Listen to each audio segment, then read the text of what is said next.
एक गांव में कमला नाम की एक औरत रहती थी।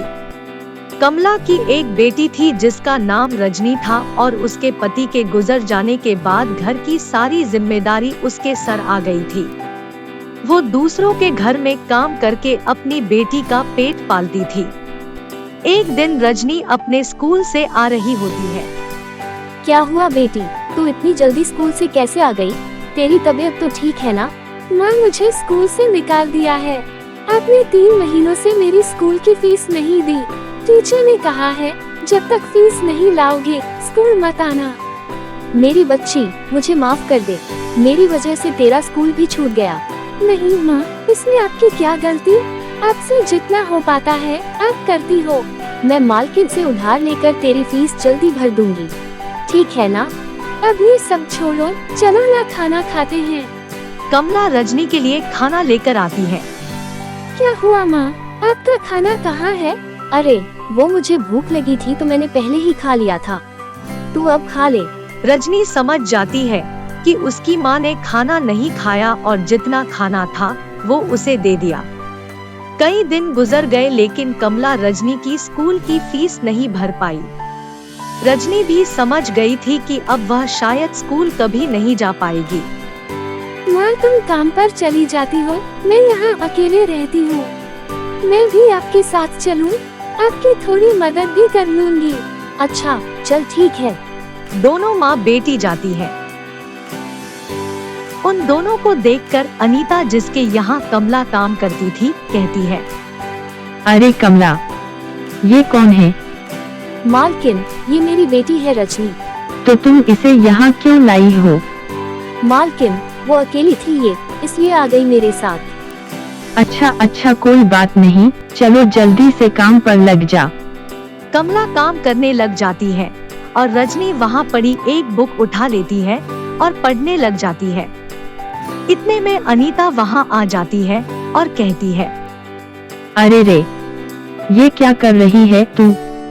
कमला, अरे ओ कमला। जी मालकिन, कहिए। कमला, अपनी बेटी को देख पढ़ रही है, इसे घर के काम सिखा, वही इसके काम आएगा, ये पढ़ाई लिखाई नहीं। मालकिन, आप ऐसा क्यों कह रही हैं? मैं पढ़ना चाहती हूँ। एक नौकरानी की बेटी होकर तू पढ़ाई करेगी? जाकर काम कर। कमला चुपचाप काम करने लगती है लेकिन उसे अनीता की बातों का बहुत बुरा लगता है। वो काम करके घर पहुंचती है और माँ लक्ष्मी के सामने जाकर रोने लगती है। मैंने ऐसी क्या गलती कर दी जिसकी सजा मेरी बेटी को मिल रही है? मैंने अपने पूरे जीवन में कभी किसी के साथ कुछ गलत नहीं किया, किसी के साथ कोई छल नहीं किया, फिर भी मैं अपनी बेटी को अच्छे से पढ़ा नहीं पा रही, उसे ढंग से 2 वक्त का खाना नहीं दे पा रही। तभी उस मूर्ति से आवाज आई, कमला, तुम परेशान मत हो। मनुष्य को जीवन में अनेक कठिनाइयों का सामना करना पड़ता है, लेकिन आज तुम्हारी सारी परेशानियों का अंत हो जाएगा। तभी एक जादुई कटोरा सामने आ जाता है। माँ, मैं इस कटोरे का क्या करूँगी? ये कोई साधारण कटोरा नहीं है, ये एक जादुई कटोरा है। इस कटोरे से जो चीज तुम चाहोगी वो तुरंत मिल जाएगी। बस इस कटोरे को देखना और मुझे याद करना। धन्यवाद माँ, धन्यवाद। लेकिन कमला, एक बात का हमेशा ध्यान रखना कि ये कटोरा किसी गलत व्यक्ति के हाथ नहीं लगना चाहिए। जी माँ, मैं ध्यान रखूंगी माँ। कमला वो कटोरा पाकर बहुत खुश थी।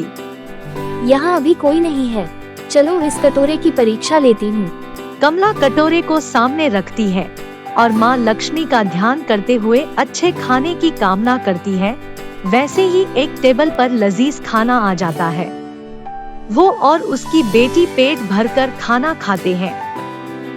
माँ, आप इस कटोरे की मदद से मेरी फीस भर दो ना। हाँ मेरी बच्ची, मैं अभी इस कटोरे की मदद से तुम्हारी फीस का इंतजाम करती हूँ। कमला फिर माँ लक्ष्मी का ध्यान करती है, कटोरे को सामने रखकर पैसों की कामना करती है और उसे पैसे मिल जाते हैं। वो उन पैसों से रजनी की फीस भर देती है। उस कटोरे की मदद से कमला ने वो सब हासिल कर लिया जो उसे चाहिए था। इसके साथ ही उसने अपने लिए बहुत सारी गाय खरीदी जिनका दूध निकालकर वो बेचने लगी। थोड़े ही दिन में कमला की गरीबी दूर हो गई और वो अमीर हो गई। उस कटोरे की मदद से वो निर्धन लोगों की मदद करने लगी। लेकिन गांव के कई लोगों को ये बात खटकने लगी और लोग आपस में बात करने लगे।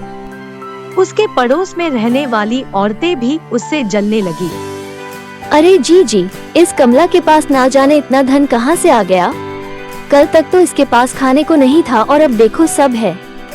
हाँ निशा, तू सही कह रही है, कुछ तो बात है, हमें इसका पता लगाना होगा। दोनों देवरानी और जेठानी मिलकर कमला के घर की निगरानी करने लगी और एक दिन उन्होंने कमला को उस कटोरे का इस्तेमाल करते देखा।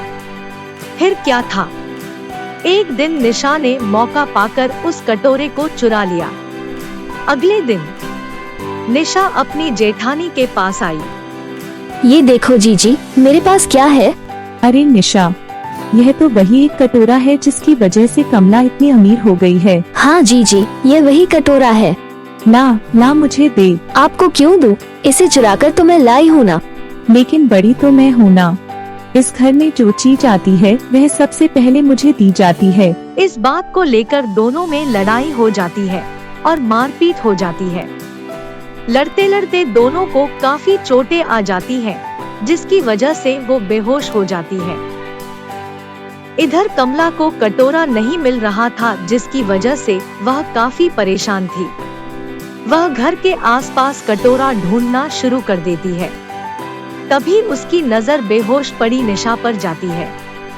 जब कमला निशा के पास जाती है तो उसे नजर आता है कि निशा के साथ साथ उसकी जेठानी भी बेहोश पड़ी हुई है और निशा के हाथ में वही कटोरा है। कटोरे को पाने के चक्कर में ये जेठानी देवरानी आपस में लड़ रहे हैं। ऐसे तो बहुत से लोग इस कटोरे को पाने के चक्कर में लड़ाई कर सकते हैं। मैं इस कटोरे को ही खत्म कर दूंगी, जिससे सभी का लालच ही खत्म हो जाएगा। कमला निशा के हाथ से कटोरा लेती है और पास ही नदी में जाकर फेंक देती है। इसके बाद कमला अपनी गायों का दूध बाजार में बेचकर अपने परिवार के साथ खुशी खुशी रहने लगती है।